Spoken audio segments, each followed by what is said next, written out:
Baik kawan-kawan, Assalamualaikum warahmatullahi wabarakatuh. Eh, Kali ini saya akan melanjutkan materi yang tadi disampaikan oleh saudara Gina. Eh, Materi yang saya bahas adalah mengenai model kepemimpinan dan metode dan juga aplikasi. Pertama, poin mengenai mengajar dengan bidang kepemimpinan. Jadi kawan-kawan, sebagian besar penelitian kepemimpinan sekarang meneliti apa yang disebut sebagai kotak hitam.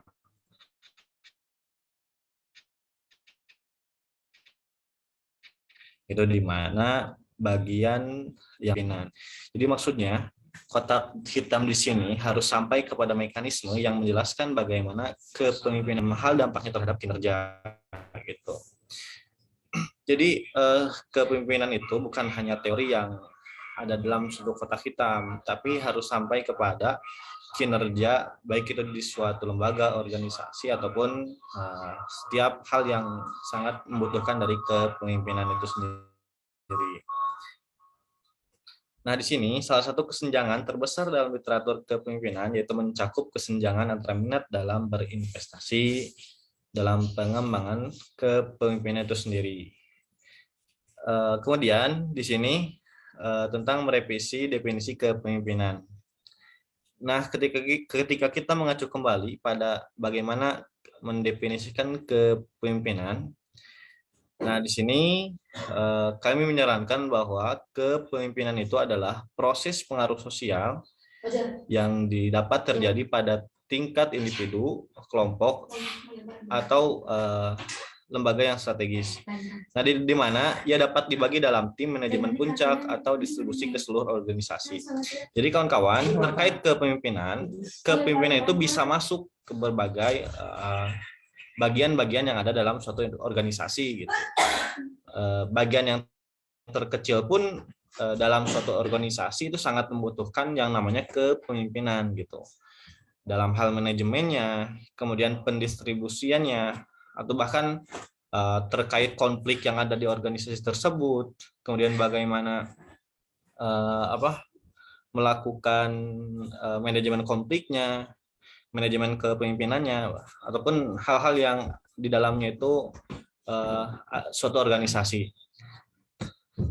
Kemudian dalam pandangan kami, definisi kepemimpinan ini mengantisipasi beberapa kritik berikutnya dari lapangan selama dekade terakhir ini karena terlalu fokus pada individu sebagai lokus kepemimpinan.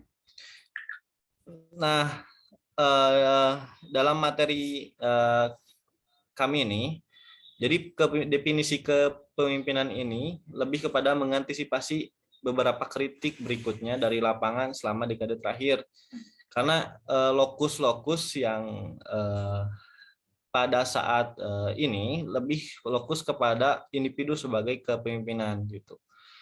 Karena individu itu sendiri gitu, seperti yang dalam materi terjadinya kesenjangan ini disebabkan karena lokus ini sering berfokus kepada individu gitu.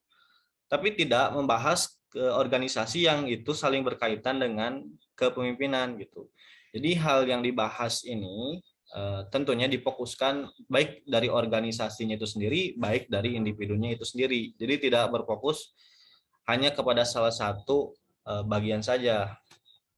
Kemudian di sini ada wilayah eksplorasi yang muncul dan pada saat ini. Pertama, penelitian yang berpusat pada pengikut. Mulai di salah satu tempat yang paling tidak mungkin berbicara tentang kepemimpinan itu, dan itu adalah kita dengan berfokus pada pengikut. Ada banyak tulisan tentang topik pengikut selama beberapa tahun terakhir, dengan penulis mengambil posisi bahwa pengikut penting dalam hal bagaimana kepemimpinan.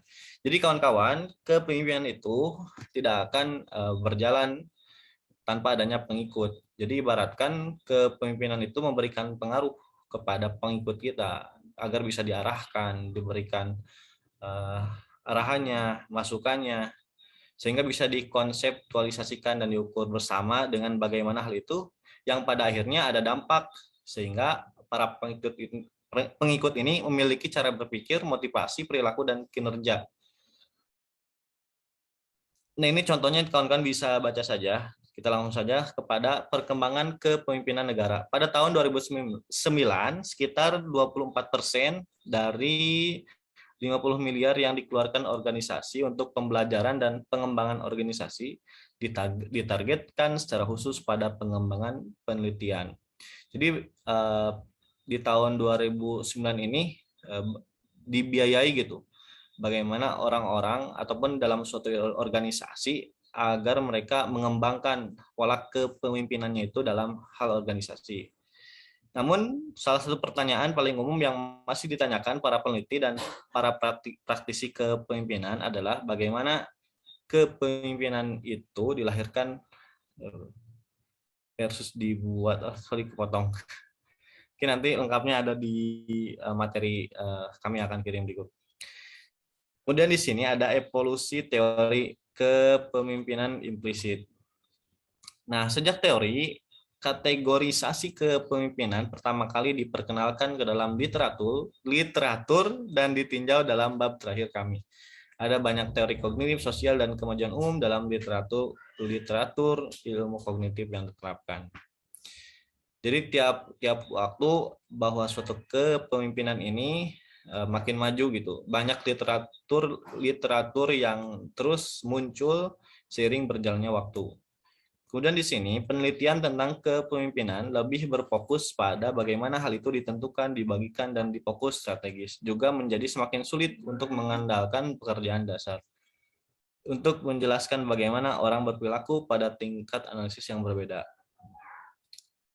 Itu mungkin kawan-kawan. Nah, sekarang kita masuk kepada sifat, pengetahuan, keterampilan, dan kemampuan pemimpin. Secara umum, ciri-ciri pemimpin ini telah didefinisikan sebagai mewakili pola terintegrasi yang konsisten atau konstelasi karakteristik pribadi yang mendorong kinerja kepemimpinan yang efektif berbagai situasi. Jadi bahwa seorang pemimpin itu, ciri-ciri pemimpin itu adalah orang yang mewakili gitu dari keseluruhan suatu organisasi. Ini yang menjadi istilahnya tadi kotak hitam. Kotak hitam itu yang mewakili istilahnya bagian terpenting dari organisasi itu sendiri.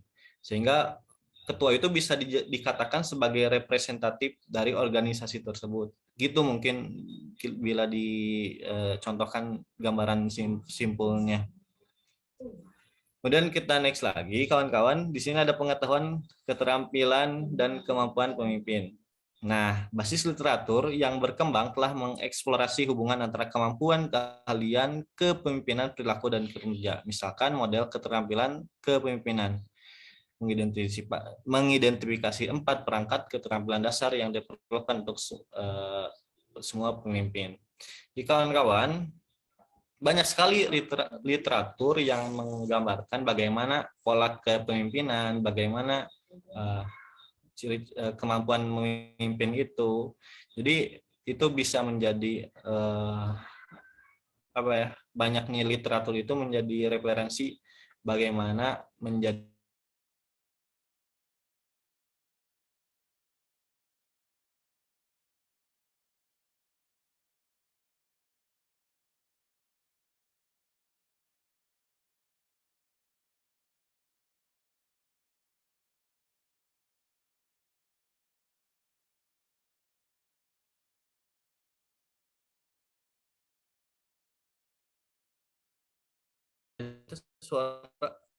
suaranya ada gak?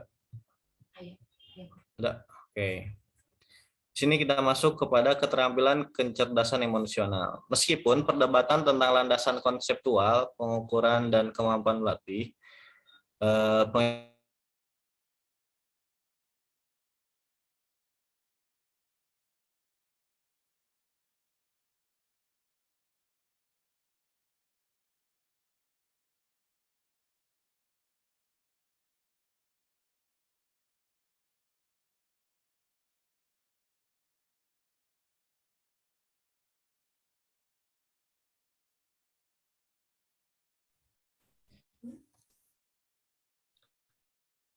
baik, mohon maaf sinyalnya keluar terus. Karena suatu yaitu kepemimpinan itu adalah suatu seni. Yang ini suatu seni tentu harus adanya kecerdasan dari individu itu sendiri. Kemudian ada pengembangan kepemimpinan otentik, moral, dan immoral. Jadi pemimpin yang dievaluasi sebagai lebih etis dan otentik memiliki pengikut yang menunjukkan tingkat komitmen organisasi yang lebih tinggi, usaha ekstra, kepuasan kerja, kinerja, perilaku, keluarga negaraan, organisasi. Seperti yang dikatakan oleh Brown, mencatat bahwa kepemimpinan transformasional telah dikaitkan dengan hasil yang berhubungan dengan etika, seperti persepsi pengikut tentang kepercayaan dan keadilan pemimpin. Itu mungkin kawan-kawan terkait kepemimpinan. Saya kembalikan ke moderator. Beres? Iya. Sampaikan.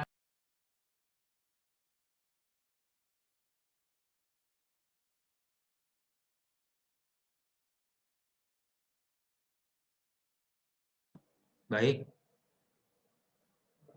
Ada suara enggak? Baik, terima kasih kepada saudara guru yang telah menyampaikan materi kedua.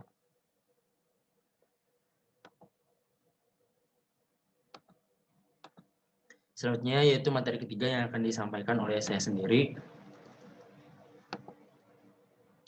Saya melanjutkan materi dari saudara guru.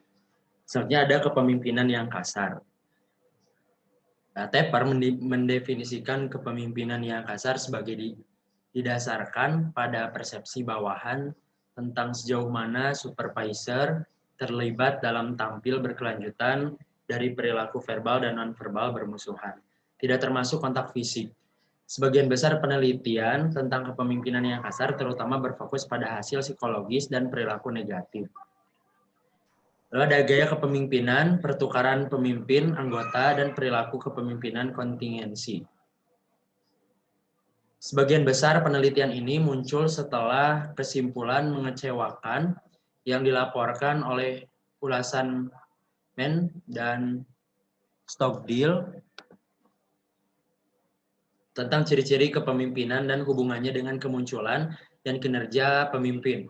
Temuan ini menyebabkan pergeseran fokus terhadap perilaku pemimpin dan aliran penelitian pada orang versus gaya produksi pemimpin, serta pada inisiasi struktur dan pertimbangan yang dihasilkan oleh penelitian yang dilakukan di University of Michigan and Ohio State University.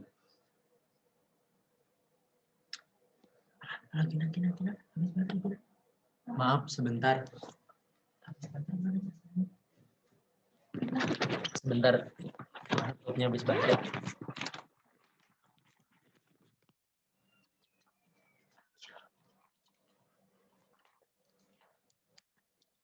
Oke.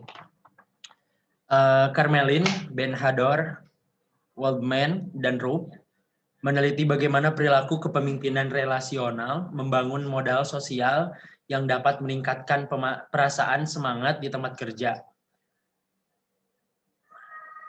Sedangkan Burke, Stegall, Klein, Goodwin, Salas, dan Halpin meneliti hubungan antara perilaku kepemimpinan dan hasil kinerja tim berdasarkan perilaku. Menyimpulkan bahwa perilaku kepemimpinan yang berfokus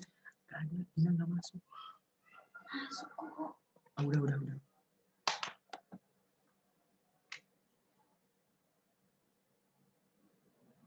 Perilaku dan hasil kinerja tim berdasarkan perilaku.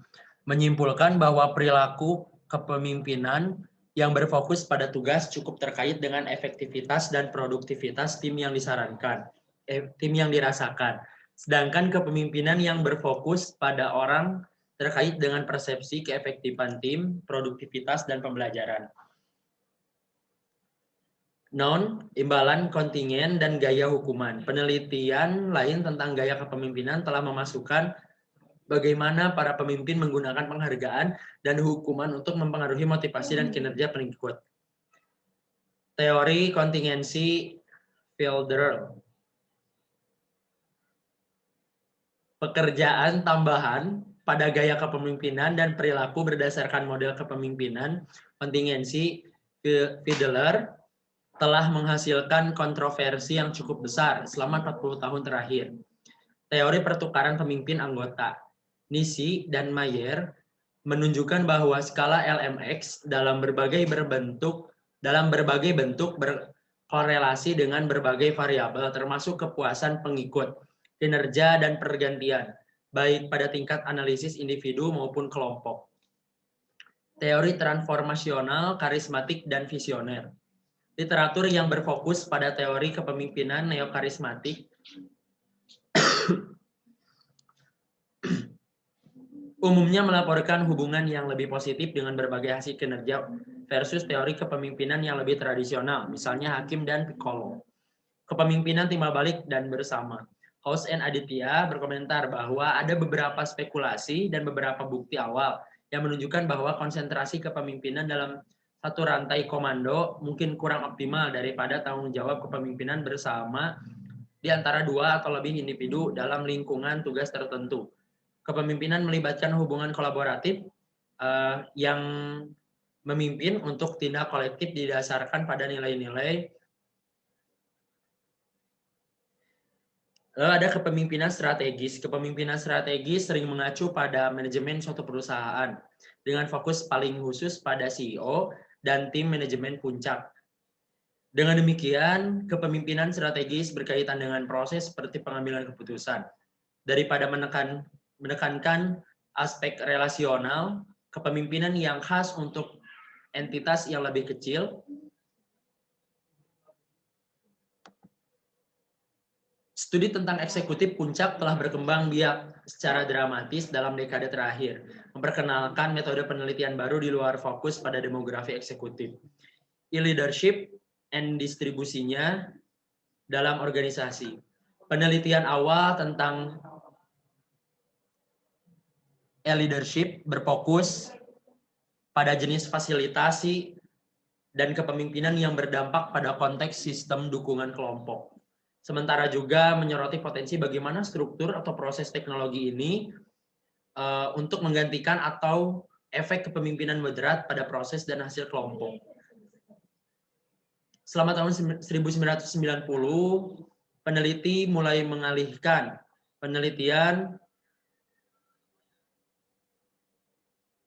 perhatian ke studi eksperimental yang meneliti manipulasi gaya kepemimpinan seperti direktif, partisipatif, transaksional, dan transformasional, dan pengaruhnya terhadap proses kelompok dan hasil dalam konteks yang dimediasi komputer. Seperti sistem dukungan kelompok misalnya. Lalu ada perbedaan gender dan budaya. Perbedaan gender, kepemimpinan secara tradisional digambarkan dalam istilah maskulin sebagai perilaku yang berorientasi pada tindakan yang ditujukan untuk menunjukkan kekuatan, ketegasan, dan kompetensi, dan memiliki kekuatan posisi menyediakan akses ke status sosial. Perbedaan budaya, terlepas dari kebutuhan, kekhawatiran yang telah melingkupi literatur kepemimpinan lintas budaya adalah bagaimana penulis mendefinisikan kepemimpinan global. Definisi kepemimpinan global bervariasi berdasarkan bagaimana para sarjana mendefinisikannya. Untuk aliran penelitian mereka masing-masing, misalnya Hollenbeck, melaporkan bahwa ada perspektif yang berbeda tentang apa yang merupakan kepemimpinan global yang dapat mengurangi kontribusi potensial dari literatur ini untuk literatur kepemimpinan yang lebih luas. Memperluas riset kepemimpinan ke domain lain. Sebagian besar penelitian berkelanjutan yang kami kutip dalam literatur kepemimpinan berasal dari ilmuwan organisasi yang bekerja di Departemen Psikologi atau Sekolah Bisnis. Organisasi yang biasanya menjadi fokus para peneliti ini cenderung adalah pemerintah atau bisnis besar seperti teknologi informasi, manufaktur, penjualan, retail, dan layanan pemerintah. Sekian materi 3 yang dapat saya sampaikan. Selanjutnya itu materi terakhir yang akan disampaikan oleh pemateri keempat, Saudari Gita Indah Parwati. Kepadanya saya persilakan.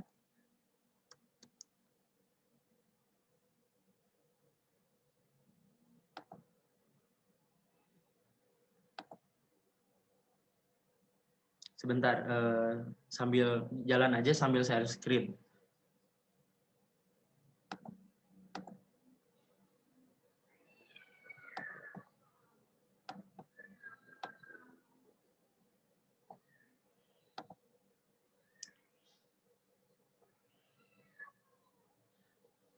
Silakan Gita.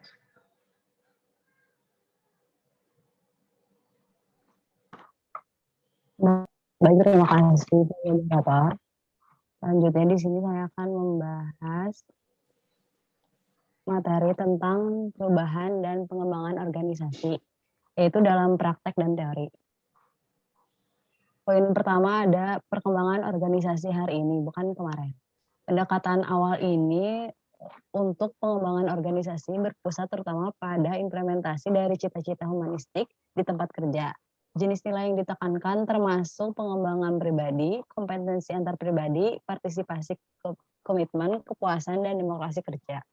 Fokus umumnya berada di tempat kerja. Seiring waktu, bagaimanapun telah terjadi pergeseran dalam pengembangan organisasi penekanan. Dibandingkan dengan formulasi awal, pengembangan organisasi melihat lebih memperhatikan lingkungan yang lebih besar, di mana bisnis beroperasi dan bertujuan untuk membantu bisnis mencapai tujuan strategis. Sebagian melalui keselarasan organisasi dengan lingkungan yang lebih besar. Pendekatan awal menempatkan penekanan yang cukup besar pada pengembangan individu dan kelompok dalam organisasi. Meskipun kata-kata seluruh organisasi digunakan, jenis perubahan yang dipupuk oleh pengembangan organisasi sering lebih terfokus pada kelompok. Misalnya membangun tim atau subunit. Bentar.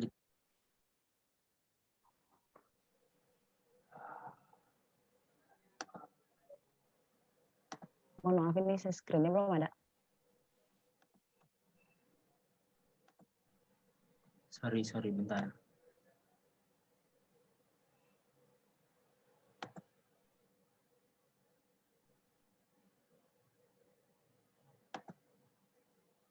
Sip, lanjut.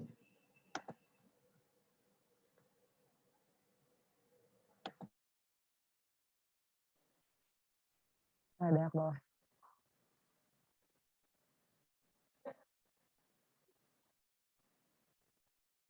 Lanjut ya, jadi misalnya pengembangan organisasi itu sebagai proses mempromosikan perubahan sistem besar yang berorientasi humanistik positif. Dengan humanistik, mereka mengartikan bahwa perubahan adalah tentang memperbaiki kondisi kehidupan masyarakat dalam organisasi. Materi selanjutnya, pengetahuan konseptual pengembangan organisasi. Pendekatan kontemporer dan masa lalu untuk pengembangan organisasi didasarkan pada asumsi yang kurang lebih eksplisit tentang A. Proses di mana organisasi berubah. B. Jenis pendekatan intervensi yang mengarah pada perubahan. Kedua frasa ini yang tampaknya sangat mirip, sebenarnya mewakili dua pendekatan konseptual yang berbeda, yang lebih mungkin ditangani dengan penulisan akademis tentang pengembangan organisasi dan yang lebih mungkin ditangani oleh penulisan praktisi. Selanjutnya, Porras dan Robertson menggambarkan teori proses perubahan sebagai menjelaskan dinamika proses perubahan. Pendekatan ini berpusat di sekitar beberapa jenis variabel yang terlibat dalam pencapaian perubahan yang direncanakan. Sebaliknya, mereka menggambarkan teori implementasi sebagai teori yang berfokus pada kegiatan yang harus dilakukan agen perubahan dalam mempengaruhi perubahan organisasi. Beer dan Nohria pada tahun 2000 memasukkan perkembangan organisasi itu dalam kategori intervensi pengembangan kapasitas dalam organisasi, bukan berorientasi ekonomi. Mereka juga memasukkan teori strategi prosedur dan teknik sebagai contoh pendekatan implementasi. Bisa selanjutnya.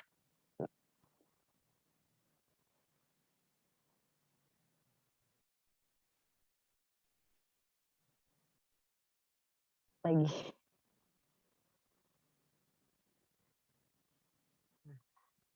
Nah, penelitian perubahan yang dikategorikan berdasarkan motor utama perubahan, Van den Ven dan Polet tahun 1995 mengakui bahwa sebagian besar teori perubahan menangkap elemen dari motor yang berbeda meskipun satu motor biasanya primer gitu bentuknya. Nah, yang pertama ini ada motor teleologis. Ini menggambarkan perubahan organisasi sebagai hasil konstruksi sosial yang bertujuan untuk anggota organisasi. Motor pengembangan adalah siklus pembentukan tujuan, implementasi, evaluasi, dan modifikasi. Selanjutnya ada perubahan strategis, yaitu Raja Gopalan dan Spretize tahun 1996 mengamati bahwa perubahan strategis terutama berkaitan dengan perubahan teologis. Mendasari sebagian besar teori perubahan strategis adalah pemahaman bahwa perubahan terencana yang dipicu oleh manajer yang berorientasi pada tujuan dapat memicu perubahan baik dalam organisasi maupun lingkungannya. Mengikuti logika teleologi ini, beberapa penelitian telah berusaha untuk memahami peran kepemimpinan dalam menghasilkan perubahan organisasi. Yang ketiga ada teori pemingkaian kognitif, yaitu beberapa penelitian juga menekankan pentingnya perubahan kognitif oleh manajer dalam menciptakan perubahan organisasi. Yang keempat ada teori inovasi. Glenn pada tahun 1996 mengusulkan kerangka teoritis tentang bagaimana kecerdasan individu digabungkan dengan kecerdasan organisasi untuk menghasilkan ide-ide kreatif. Ide ini juga kemudian diimplementasikan asalkan kondisi pendukungnya itu tertentu. Nah, sumber dayanya juga dari pendukungnya itu yang memadai, insentif dan bujukan. Proses ini menyajikan model perubahan organisasi yang didorong oleh kognisi individu dan proses making kolektif dalam organisasi. Yang selanjutnya ada kesetimbangan bersela. Kerangka ini juga revolusi perubahan organisasi yang telah membentuk dasar dari banyak teori perubahan organisasi yang digunakan untuk menggambarkan dinamika dalam organisasi. Lalu ada motor dialektika, yaitu menggambarkan perubahan organisasi sebagai hasil dari konflik antara entitas yang berlawanan, ide-ide dan nilai-nilai baru secara langsung berhadapan dengan statusnya. Motor ini dibangun dari proses Hegelian tesis. Lalu ada perubahan skema. Sebentar.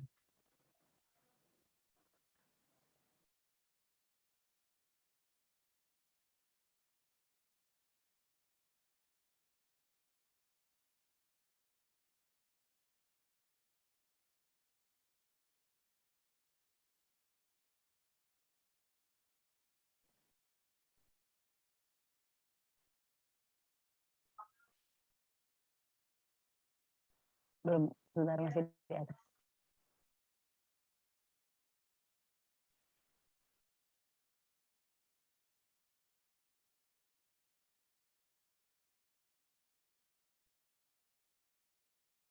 Selanjutnya ada perubahan skema, masih di atas ya.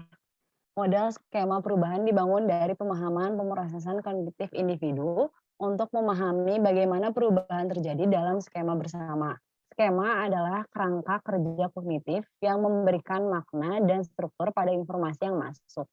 Perubahan organisasi dikategorikan oleh tingkat perubahan dalam skema bersama. Lalu ada identitas dan perubahan. Ketegangan dialektika lain dapat muncul antara identitas organisasi dan lingkungan yang berubah atau lingkungan yang baru. Pola perubahan dapat muncul dari interaksi ini, karena ini cenderung melihat perubahan sebagai ketegangan antara identitas yang ada dan tekanan eksternal yang menantang identitas tersebut. Lalu ada teori perubahan komunikatif, yaitu yang menggambarkan dari pengertian konstruksi sosial dan strukturasi. Beberapa ahli teori telah mulai mempertimbangkan perubahan sebagai elemen interaksi sosial. Perubahan dikenali dan dihasilkan melalui percakapan dan bentuk komunikasi lainnya. Lalu ada motor evolusioner, berfokus pada perubahan dalam populasi tertentu dari waktu ke waktu. Ini melibatkan siklus seleksi, variasi, dan retensi yang berkesinambungan. Teori evaluasi, perubahan organisasi fokus pada kondisi lingkungan yang menciptakan tekanan interensial untuk perubahan organisasi. Teori perubahan yang dibangun di sekitar motor ini dimulai dengan asumsi bahwa seseorang harus memahami lingkungan organisasi untuk memahami dinamika perubahan. Lalu ada rutinitas perubahan internal. Penelitian yang tentang rutinitas organisasi menaruhkan variasi, seleksi, dan retensi untuk proses intraorganisasi pendapatan yang perlu datang dari produk baru setiap tahunnya. Sementara organisasi terus menanggapi perubahan lingkungan mungkin mencurahkan presentasi yang lebih besar dari sumber daya mereka untuk mengembangkan kemampuan internal untuk perubahan terlepas dari tekanan industri. Lalu ada perubahan kelembagaan. Teori kelembagaan sering dikaitkan dengan stabilitas daripada dengan perubahan. Organisasi tumbuh lebih mirip dari waktu ke waktu karena lingkungan kelembagaan menyediakan sumber daya untuk organisasi yang sesuai dengan norma-norma kelembagaan yang menciptakan hambatan inovasi. Lalu ada mengintegritaskan motor proses perubahan, yaitu kelembagaan kewirausahaan. Sejak tahun 2003, kewirausahaan institusional telah menjadi salah satu bidang penelitian perubahan organisasi yang paling kuat. Model kewirausahaan institusional sangat menarik karena berbagai motor perubahannya. Lalu ada ringkasan penelitian proses perubahan. Teori proses ini juga perubahan terus berkembang dan berkembang. Lalu poin selanjutnya, next.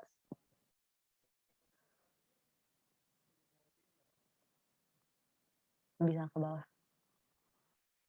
Ada sampel intervensi kontemporer. Beberapa pendekatan untuk intervensi mencirikan perkembangan organisasi kontemporer. Ada beberapa pendekatan dalam sampel intervensi kontemporer yaitu penyelidikan apresiatif, intervensi skala besar, organisasi pembelajaran dan pemberdayaan karyawan. Lalu saya akan menjelaskan tentang penyelidikan apresiatif. Komporaida dan Whitney tahun 2007 menggambarkan penyelidikan apresiatif sebagai pencarian koevaluasi yang kooperatif untuk yang terbaik pada manusia, organisasi, masyarakat, dan dunia di sekitar mereka. Raida dan Srivastava pada tahun 1997 memperkenalkan inquiry apresiatif sebagai perlengkap jenis penelitian tindakan lainnya. Sejak itu, inquiry apresiatif telah muncul sebagai intervensi perkembangan organisasi yang banyak digunakan. Menurut beberapa praktisi, inquiry apresiatif adalah salah satu intervensi perkembangan organisasi yang paling banyak digunakan di dunia. Penyelidikan apresiatif dibangun dari beberapa asumsi penting. Pertama, sistem sosial dibangun secara sosial. Orang menciptakan realitas mereka sendiri melalui dialog dan pemberlakuan. Kedua, setiap sistem sosial memiliki beberapa elemen kerja yang positif dan orang-orang menarik energi untuk perubahan dengan berfokus pada aspek-aspek positif dari sistem tersebut. Ketiga, dengan berfokus pada pembangunan konsensus di sekitar elemen-elemen positif ini dan menghindari diskusi tentang aspek-aspek negatif dari sistem, sebuah kelompok akan menciptakan momentum dan energi untuk meningkatkan hal-hal positif di sananya. Yang selanjutnya,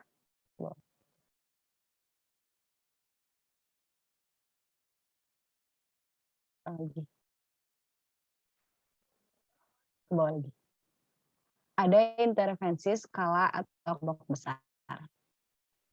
Salah satu alasan menonjolnya intervensi skala atau kelompok besar adalah penekanan baru-baru ini pada transformasi organisasi. Banyak atau meskipun tidak semuanya, intervensi skala atau kelompok besar dirancang untuk membantu mencapai transformasi. Berdasarkan harapan bahwa untuk mengubah sistem, proses nasional harus berpartisipasi dalam upaya perubahan.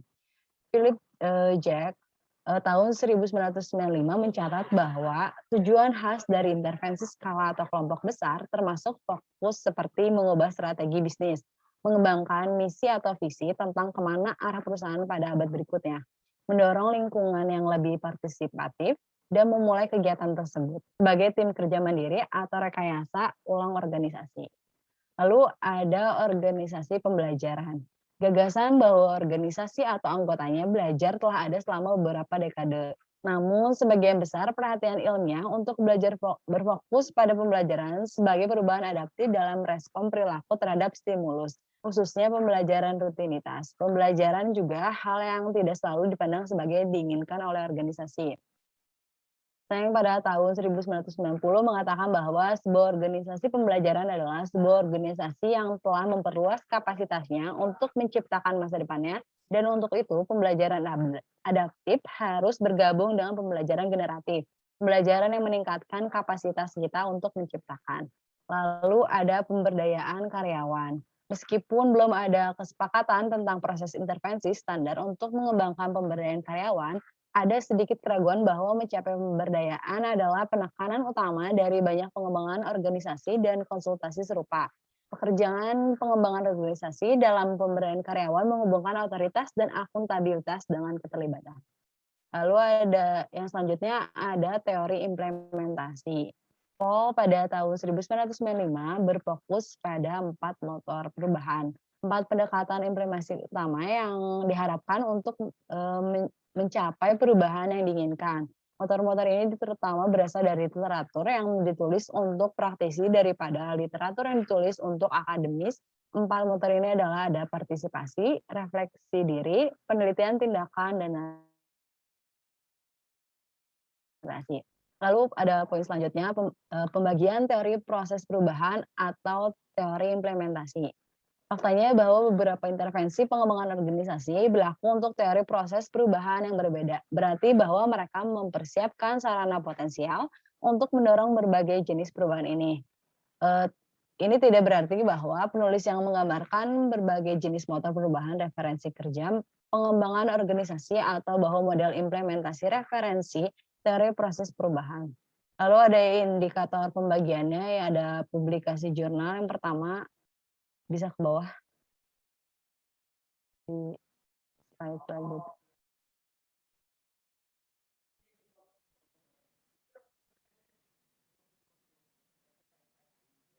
Lagi.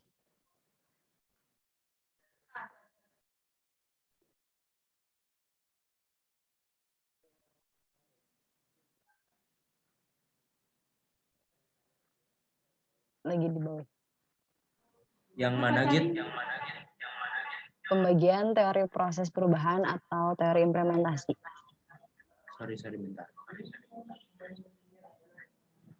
Ini. Nah ya, lagi di bawahnya. Slide selanjutnya. Nah, publikasi jurnal pada tahun 2003, kami menggunakan Journal Organization Science sebagai model dari jenis jurnal jembatan yang menerbitkan artikel penggunaan proses perubahan dan pendekatan teori implementasi. Publikasi ganda ini disengaja sebagai editor pertama yang dicatat bahwa awal publikasi jurnal itu organisasi ilmu didirikan untuk meningkatkan relevansi penelitian agar mendorong bergabungnya teori untuk berarti dan jangka penelitian organisasi dalam masalah yang relevan. Lalu selanjutnya ada orientasi universitas, bisa pada sendiri ya. Ada kesadaran yang cukup besar tentang penekanan kuat universitas pada publikasi tingkat atas dan insentif yang kuat bagi akademisi untuk mempublikasikan dalam jurnal tersebut sebanyak mungkin. Ini adalah dapat dihitung dan sarana betapapun kasarnya membandingkan output akademisi satu sama lain. Lalu ada orientasi praktisi. Bahkan jika akademisi menulis lebih banyak untuk praktisi, tidak jelas bahwa ini akan memiliki fakta positif langsung. Misalnya, praktisi sering tidak membaca karya ilmiah. Atau jika mereka melakukannya, mereka mungkin tidak mempercayainya. Lalu ada manajemen berbasis bukti. Gerakan ini yang secara sadar mencakup praktisi dan akademisi. Bertujuan untuk membantu berkomunikasi melintas batas-batas akademik praktisi dengan cara yang bermanfaat bagi pembangunan teori dan praktik. Slide selanjutnya ada sarjana praktisi. Tanda harapan lainnya adalah meningkatkan jumlah yang menyebut diri mereka sebagai sarjana praktisi. Banyak dari praktisi sarjana ini dilatih dalam program dokter eksekutif dan praktisi berorientasi, di mana mereka belajar membaca literatur ilmiah sehingga tidak menemukan sebagai asing seperti banyak praktisi atau termasuk konsultan yang dilakukan. Setidaknya ada potensi bahwa sejauh mereka mengembangkan inisiatif perubahan dan teori implementasi yang mendasarinya, mereka akan dapat mengkomunikasikannya melintas batas secara lebih efektif daripada yang sering dilakukan di masa lalu. Lalu ada jurnal ya.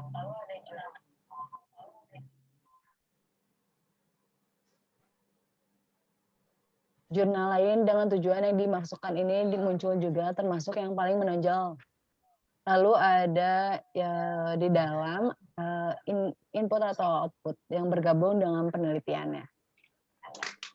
Lalu ada yang terakhir itu ada merusak optimisme. Meskipun ada alasan untuk optimisme bahwa perpecahan akademik atau praktisi dapat menyempit, masih ada penghalang signifikan yang tetap sekuat sebelumnya. Pola pikir mengenai kredibilitas tetap mengakar di kedua sisi perpecahan.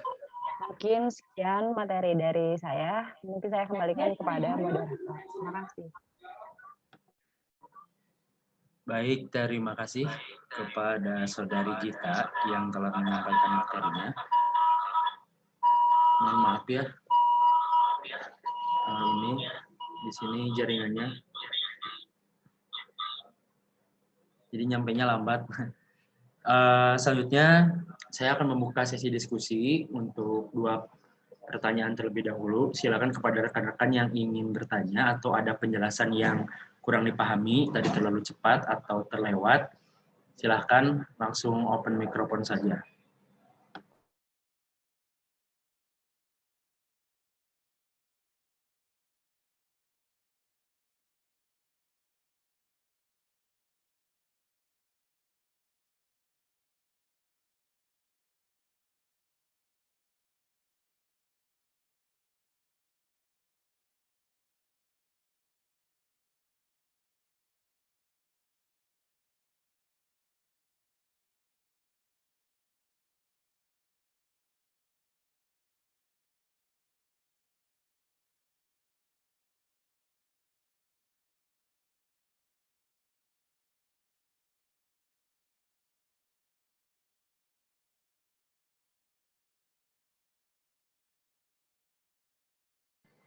Silakan rekan-rekan, apabila ada yang ingin ditanyakan atau penjelasan yang kurang dapat dipahami,